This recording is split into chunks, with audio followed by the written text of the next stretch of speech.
Bismillahirrahmanirrahim. Assalamu alaikum dear class. Today we will discuss about the diversity of amphibians, that is the survey of orders of amphibians and their evolutionary perspective. Now the question arises why amphibians are named. Because their class name shows that amphibians move between water and land, and they spend one stage of their life in water and another on land. That's why they are named as amphibians. Because the word amphibian is derived from a Greek word amphi meaning both and bios meaning life. Because they have two way of life, that's why they are named as amphibians. There are some general characteristics of amphibians, like amphibians are tetrapods, which is a non-taxonomic term. The term tetrapod is used for all the vertebrates other than fishes, like amphibians, reptiles, birds, and mammals, and most tetrapods are adapted on land. Amphibians are divided into three orders, and these orders are the order Anura or Silentia, order Chordata or Urodella, and order Gymnophiona or Apoda. These orders have different species, like the order Anura includes frogs and toads, while the order Chordata includes salamanders and newts, and the last order, the order Gymnophiona, includes caecilians. Now the next term is adaptive radiation, which is the process in which a new species is formed in response to the opening of a new habitat. That is, if we can define the adaptive radiation in a way like the formation of a new species in response to the opening of a new habitat. This is the definition of adaptive radiation. And in the process of adaptive radiation, many groups of vertebrates were formed first during 250 million years of vertebrate history. Thus, vertebrates filled most aquatic habitats, and the prehistoric waters contained many active, powerful predators. However, vertebrates were absent on land. Only some arthropods lived there as predators. Therefore, there was no vertebrate predator on land to capture animals that moved near the edge. Some vertebrates developed lungs for breathing and muscular fins for moving. These animals found ample food on land in the form of arthropods. The arthropods are the major component of the diet of most modern amphibians. Thus, evolution of amphibians took place. Then adaptive radiations were produced in amphibians. It produced great variety of amphibians that exist today. Later convergent and parallel evolution took place in amphibians. Then widespread extinction also took place. Now the question arises, what was the first amphibian? Uh, in this slide you can see the word Ichthyostega in the last line, that Ichthyostega are similar to earliest amphibians. So no one knows what the first amphibian was. The structure of limbs, skulls and teeth of Ichthyostega are similar to the earliest amphibians. And two lineages of amphibians were formed in the late Devonian and early Carboniferous periods from this group of Ichthyostega, and these lineages can be differentiated by the structure of roof and the attachment of posterior portion of the skull to each other. And these two lineages were amniotic lineage and non-amniotic lineage. The detail of the orders of amphibians, that is, the first order of amphibians is order Chordata, meaning the tail bearing animals, because they possess tail throughout their lives, and they have both pairs of legs present. They lack middle ear. This order have about 350 species, And the examples of this order includes salamanders and newts. Now there are about 115 species of salamanders which live in North America. Most terrestrial salamanders live in moist forest floor with a litter. They produce aquatic larvae, and a number of families lives in caves. These caves have constant temperature and moisture conditions, which is considered as an ideal environment for salamander. And salamanders have two families. In this slide, you can also see the diagram of Ichthyostega. This is the image of a newt, and newts are the members of salamander family, and they have a lizard-like body shape.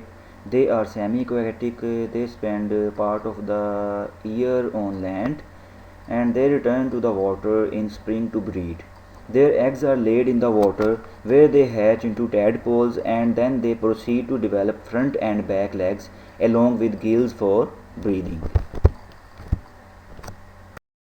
And this is the image of a salamander. Salamanders are small amphibians that look like lizards but are not a part of the reptile family. They do not have scales, their skin is moist and soft, and they have long leg tails. There are three main types of salamanders, which are totally aquatic, semi aquatic, and totally terrestrial.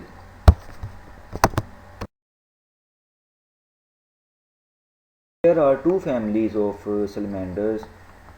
These are Plethodontidae and Salamanderidae. Plethodontidae lives in dry environment. They are terrestrial and they lay their eggs on land. Their young ones are similar to the adults, while the Salamanderidae family live in moist environments. They are commonly called as newts, and they live in water mostly. They retain caudal fins. Salamanders exhibit pedomorphosis, and this is the phenomena in which larvae become sexually mature while still showing larval characteristics. This is the example of Plethodontidae, and this is the example of Salamanderidae. And this is the definition of pedomorphism, that is the phenomena in which larva becomes sexually mature while still showing larval characteristics. This is known as pedomorphism. The word pedomorphosis literal meaning is child form in Greek words, and the most dramatic form of pedomorphosis occurs in species that becomes sexually mature while retaining their gills, aquatic life habit, and other larval characteristics. Pedomorphosis takes many different forms in different salamanders. It alters the life history and shape of the whole body in some species, whereas in other species it alters only one or a few structures.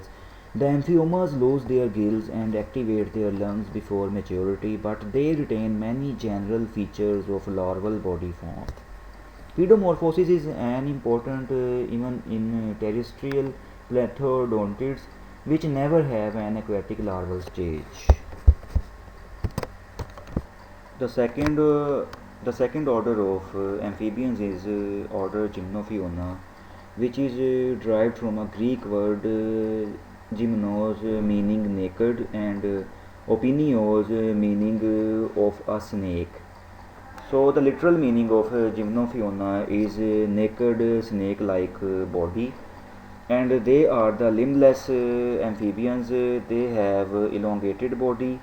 They have segments on their body by annular grooves. They are specialized for burrowing, and their tail is short and pointed. They have rudimentary left lung, and there are about 160 species in order Gymnophiona. And the common example of Gymnophiona is Sicilians, and these Sicilians live in tropical regions of South America, which is their principal home, Africa, India, Southeast Asia. Sicilians possess a long, slender body, small dermal scales in the skin of some, and many vertebrae long ribs, no, they have no limbs and a terminal anus. Their eyes are small and most species are blind as adults. Special sensory tentacles occur on the snout. Because they are almost entirely burrowing or aquatic, caecilians are seldom observed. Their food consists mostly of worms and small invertebrates which they find underground.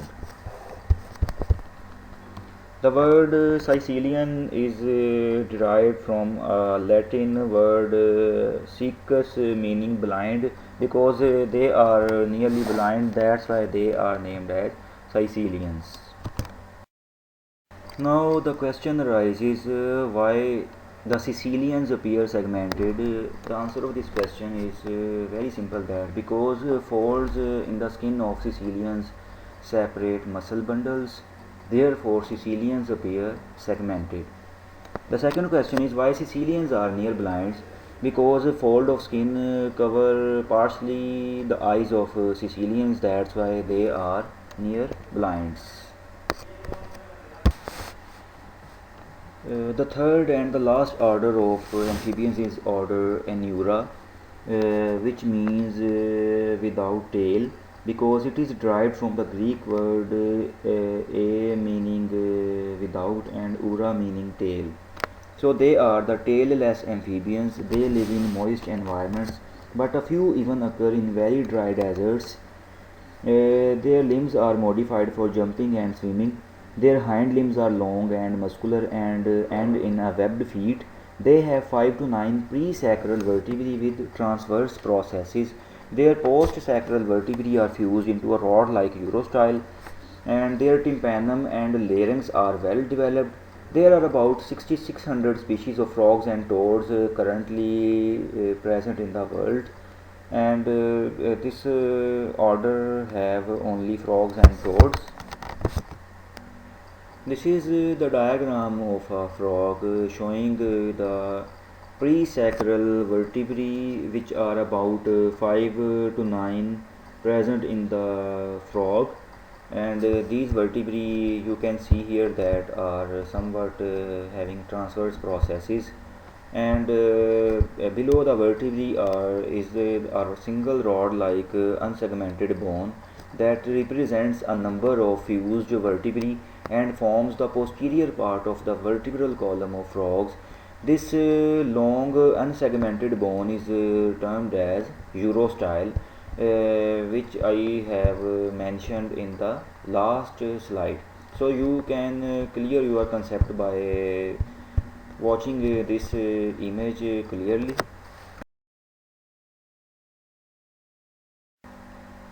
The life cycle of anurans like frogs and toads consists of three stages.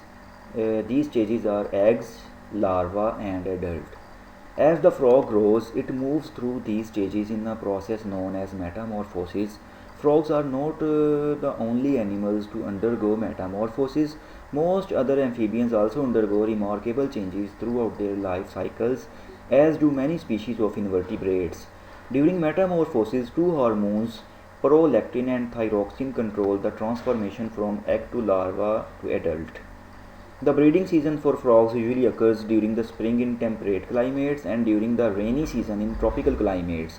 When male frogs are ready to breed, they often use loud croaking calls to attract partners. Male produce these calls by filling a vocal sac with air and moving the air back and forth to create a chirp-like sound. And the eggs and larvae of these animals are aquatic. Larvae are called tadpoles, which possess well developed tail. Their larval body lacks limbs, and they are herbivorous because they possess a proteinaceous beak like structure which is used in feeding, and their larvae undergo metamorphosis, and then they are ultimately converted into the adult form.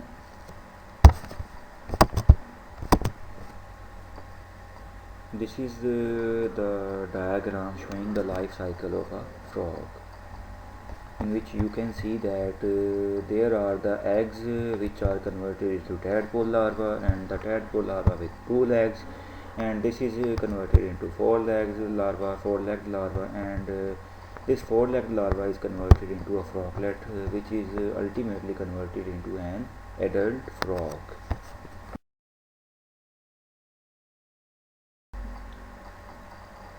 These are the some differences which are found between frog and toads. Frogs have large size, they spend most of their life in water or near water, they have longer hind limbs, their skin is transparent and less warty, while the toads are smaller in size, they spend most of their life in land, all of their legs are equal in size, they have dry and warty skin. Now we will discuss about the difference between frog and toads. Frog and toads are both amphibians and they are similar in many ways, but they are also different in a few ways. To be completely accurate, toads are actually a classification of frog. That is to say that technically toads are a kind of frog. Generally, frogs spend most of their lives in or near water. Toads, on the other hand, get out on land a little more and find their way into gardens and yards. Frogs also usually have moist, slimy skin, while toads have dry, bumpy skin. That is usually the best way to tell them apart. By the way, frog eggs are found in a mass, while toad eggs are more in a chain. And you can see here that the color of frog is usually green, while the color of a toad is usually brownish. And frogs are larger in sizes while the toads have small size. Frogs spend most of their life in water or near water, and toads spend most of their life on land. Frogs have longer hind legs while the toads have all legs equal in size. And the frog skin is transparent and less warty, while the toad skin has warts and its skin is usually dry.